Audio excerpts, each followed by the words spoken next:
Dalam masa kampanye Pilkada Buleleng Bali, para pasangan calon ajak warga melawan upaya radikalisasi dengan sikap saling toleransi dan menghargai.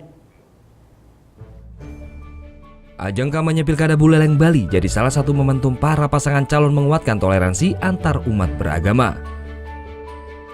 Utamanya dalam perayaan Hari Raya Natal dan Tahun Baru 2016. Meski selama ini toleransi antar umat beragama di Buleleng Bali relatif terjaga baik, namun masyarakat kembali diajak menguatkan barisan antisipasi gangguan gerakan radikal terorisme.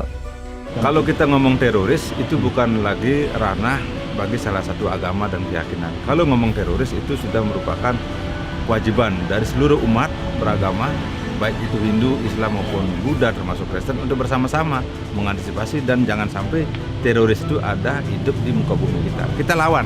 Jadi saya juga salah satu warga masyarakat Buleleng siap ada di depan untuk menjaga stabilitas Republik yang kita cintai. Komunikasi intensif antar umat beragama dinilai jadi salah satu kunci toleransi terjaga dengan baik.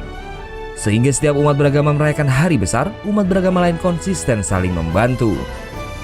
Dan komunikasi ini terjalin sangat akrab, sangat kekeluargaan, sehingga segala sesuatu itu bisa selalu dikomunikasikan dalam waktu 24 jam. Kadang-kadang tengah malam pun kalau ada sesuatu yang harus didiskusikan, kita bisa menghadirkan semua dari wakil-wakil dari umat Muslim, umat Hindu, umat Nasrani, Buddha, dan lain sebagainya.